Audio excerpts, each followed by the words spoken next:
Hamas نے اعلان کیا ہے کہ وہ غزہ کی انتظامی ذمہ داریاں ایک فلسطینی ٹیکنوکریٹ کمیٹی کے حوالے کرنے کے لیے تیار ہے، تاہم اس کے ساتھ ہی انہوں نے رفح سرحدی گزرگاہ کو آئندہ چند دنوں میں مکمل طور پر کھولنے پر بھی زور دیا۔ حماس کا کہنا ہے کہ غزہ میں اقتدار کی منتقلی کے تمام انتظامات مکمل کر لیے گئے ہیں، فائلیں تیار ہیں اور مختلف شعبوں میں اختیارات کی منتقلی کے لیے کمیٹیاں تشکیل دی جا چکی ہیں۔ یہ کمیٹی دوستو جنگ کے بعد غزہ کے روزمرہ انتظامی امور چلائے گی اور ایک اعلیٰ نگراں بورڈ کے تحت کام کرے گی جس کی سربراہی امریکی صدر ٹرمپ کریں گے۔ کمیٹی کے سربراہ اور فلسطینی اتھارٹی کے نائب وزیر اعلیٰ کے بارے میں بتایا گیا ہے کہ وہ رفح بارڈر کھلتے ہی غزہ میں داخل ہوں گے۔ حماس نے مطالبہ کیا ہے کہ رفح گزرگاہ دونوں سمتوں میں مکمل آزادی کے ساتھ کھولی جائے اور اس میں اسرائیلی رکاوٹیں شامل نہ ہوں۔ دوستو یاد رہے کہ رفح بارڈر مئی 2024 سے بند ہے۔ ایران نے اپنے خلاف امریکہ کی فوجی کارروائی کی صورت میں امریکہ، اسرائیل اور ان کے حمایتیوں کو نشانہ بنانے کی دھمکی دے دی ہے۔ ایرانی سپریم لیڈر آیت اللہ خامنائی نے کہا ہے کہ امریکہ کی طرف سے فوجی کارروائی ہوئی تو امریکہ، اسرائیل اور ان کے اتحادیوں کو نشانہ بنائیں گے۔ دوستو یہ بیان ایسے وقت میں سامنے آیا ہے جب امریکہ کے صدر ٹرمپ نے ایران کو 2025 سے بھی زیادہ خطرناک حملہ کرنے کی دھمکی دی ہے۔ صدر ٹرمپ نے کہا ہے کہ امید ہے کہ ایران جلد از جلد مذاکرات کی میز پر آئے گا۔ امید ہے کہ ایران منصفانہ اور مساوی معاہدے پر بات چیت کرے گا۔ صدر ٹرمپ کا کہنا تھا کہ وقت تیزی سے ختم ہو رہا ہے اور معاملہ واقعی نہایت ہی اہم اور خطرناک ہے۔ میں نے ایران سے پہلے بھی کہا تھا معاہدہ کر لو، ایران نے ایسا نہیں کیا اور پھر آپریشن مڈ نائٹ ہوا اور ایران کو بڑی تباہی کا سامنا کرنا پڑا۔ امریکہ کے صدر نے آئندہ حملے کی دھمکی دیتے ہوئے دوستوں کہا کہ ایران نے معاہدہ نہ کیا تو اگلا حملہ کہیں زیادہ بدتر ہوگا، ایسا دوبارہ نہ ہونے دیں تو بہتر ہے۔ جبکہ دوسری طرف سپریم لیڈر کا کہنا ہے کہ ایران کا جواب پہلے سے کہیں زیادہ خطرناک اور مہلک ہوگا۔ افغانستان میں طالبان کے اقتدار میں آنے کے بعد خواتین قیدیوں کی تعداد میں 435% اضافہ ہو چکا ہے اور یہ تعداد دوستوں بڑھ کر 1825 تک جا پہنچی ہے۔ افغان میڈیا کا ہی کہنا ہے کہ طالبان کی وزارت داخلہ کی جانب سے جاری اعداد و شمار کے مطابق اس وقت خواتین کو ملک کی 34 جیلوں میں رکھا گیا ہے۔ اعداد و شمار کے مطابق سب سے زیادہ 470 خواتین کابل میں قید ہے، جو کسی ایک مقام پر خواتین قیدیوں کی سب سے بڑی تعداد ہے۔ زیر حراست خواتین کی تعداد گزشتہ سال کے مقابلے میں 18.7% بڑھی ہے۔ افغان میڈیا کا ہی کہنا ہے کہ 2001 سے 2021 تک جمہوری دور کے دوران افغانستان میں خواتین قیدیوں کی تعداد کبھی بھی 1000 سے زیادہ نہیں ہوئی تھی۔ 15 اگست 2021 کو طالبان کے اقتدار سنبھالنے کے بعد تقریباً 4 سال بعد ملک میں قیدیوں کی مجموعی تعداد 24,445 تک جا پہنچی ہے، جن میں 1,825 خواتین بھی شامل ہیں۔ امریکہ نے کہا ہے کہ ایرانی حکومت ممکنہ طور پر پہلے سے کہیں زیادہ کمزور ہو چکی ہے۔ مارکو روبیو کا کہنا تھا کہ ایران کی معیشت زوال کا شکار ہے۔ ایرانی حکومت ممکنہ طور پر پہلے سے کہیں زیادہ کمزور ہو چکی ہے۔ مارکو روبیو کا کہنا تھا کہ مستقبل میں ایران میں ایک بار پھر احتجاجی مظاہرے شروع ہوں گے۔ عراق کے حالیہ مظاہروں میں یقینی طور پر ہزاروں افراد مارے گئے تھے۔ یاد رہے دوستوں کہ حال ہی میں ایران میں جیسا کہ ہم جانتے ہیں کہ مہنگائی کے خلاف احتجاج ہوا تھا، جس میں کئی افراد مارے گئے تھے، جبکہ ملک میں انٹرنیٹ کی بندش کا بھی سامنا رہا، لیکن اندرون ملک انٹرنیٹ بحال رہا۔ امریکی دھمکیوں کا سامنا کرتے ہوئے ایران کا کہنا ہے کہ وہ بے مثال جوابی کارروائی کے لیے تیار ہیں۔ ٹرمپ کی فوجی مداخلت کی دھمکی کا جواب دیتے ہوئے ایران کا کہنا ہے کہ وہ باہمی احترام پر مبنی بات چیت کے لیے کھلے ہیں، لیکن ضرورت پڑنے پر وہ بے مثال جوابی کارروائی کرے گا۔ ایکس پر ٹرمپ کے جواب دیتے ہوئے ان کا کہنا ہے کہ پچھلی بار جب امریکہ نے افغانستان اور عراق میں جنگوں میں غلطی کی، اس نے $7 ٹریلین سے زیادہ کا نقصان کیا اور 7,000 سے زیادہ امریکی جانیں گنوائیں۔ بیان میں یہ بھی کہا گیا ہے کہ ایران باہمی احترام اور مفادات کی بنیاد پر بات چیت کے لیے تیار ہے، لیکن اگر دباؤ ڈالا گیا تو وہ اپنا دفاع کرے گا اور ایسا جواب دے گا کہ آپ افغانستان اور عراق کو بھول جائیں گے۔ آپ نے جتنا نقصان افغانستان اور عراق میں اپنا کیا ہے اس سے بھی کہیں زیادہ نقصان کر بیٹھیں گے۔ ایرانی وزیر خارجہ عباس عراقچی نے بھی کہا ہے کہ کسی بھی جارحیت کا فوری اور بھرپور جواب دیا جائے گا۔ مسلح افواج ہمہ وقت تیار ہے اور انگلیاں ٹریگر پر ہیں۔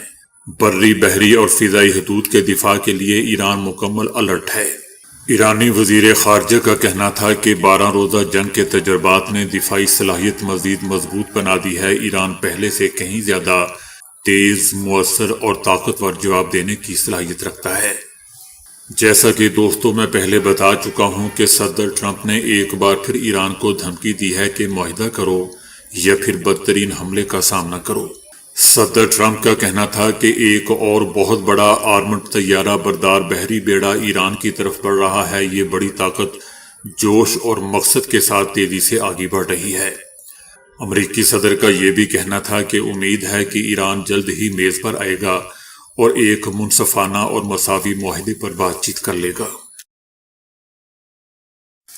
لکھنؤ کے کنگ جارج میڈیکل یونیورسٹی یعنی KGMU کیمپس میں واقع قدیم مزارات کو لے کر دوستو جاری انہدامی نوٹس نے ایک بڑا تنازعہ کھڑا کر دیا ہے۔ اس معاملے پر سیاسی جماعتوں، مسلم مذہبی تنظیموں اور سماجی حلقوں میں شدید ناراضگی پائی جا رہی ہے۔ جمعیت علماء ہند نے اس کارروائی کو مذہبی آزادی اور آئینی حقوق کی کھلی خلاف ورزی قرار دیتے ہوئے نوٹس فوری طور پر واپس لینے کا مطالبہ کیا ہے۔ جمعیت علماء ہند کے صدر مولانا محمود مدنی نے کہا ہے کہ GMU میں حضرت حاجی حرمین شاہ کے آستانے میں توڑ پھوڑ اور اب حضرت مخدوم شاہ مینا کے احاطے میں واقع 500 سال سے زائد قدیم مزارات کے خلاف انہدامی نوٹس جاری کرنا نہ صرف غیر قانونی ہے بلکہ مذہبی جذبات کو ٹھیس پہنچانے کے مترادف بھی ہے۔ مولانا محمود مدنی نے تاریخی پس منظر بیان کرتے ہوئے کہا ہے کہ GMU میں یہ مزارات کم از کم 700 سال پرانے ہیں، جبکہ کنگ جارج میڈیکل کالج کی بنیاد 1912 میں رکھی گئی تھی۔ ایسی صورت میں یہ کہنا کہ درگاہیں کالج کے بعد وجود میں آئیں سراسر غلط اور گمراہ کن ہے۔ مولانا مدنی کا یہ بھی دوستو کہنا تھا کہ کالج کے قیام کے وقت ہی ریونیو محکمے نے درگاہ کی زمین کو باقاعدہ حد بندی کے ذریعے کالج کی زمین سے الگ کر دیا تھا، جو اس بات کا ثبوت ہے کہ یہ زمین اپنی مستقل اور آزاد قانونی حیثیت رکھتی ہے۔ مولانا مدنی کا یہ بھی کہنا تھا کہ 26 اپریل 2025 کو تقریباً 700 سال پرانے آستانہ حضرت حاجی حرمین شاہ کی حدود میں واقع وضو خانہ عبادت گاہ اور زائرین کی سہولتوں کو پروفیسر ڈاکٹر کے سنگھ کی نگرانی میں منہدم کیا گیا تھا، جو یک طرفہ اور مکمل طور پر غیر قانونی اقدام تھا۔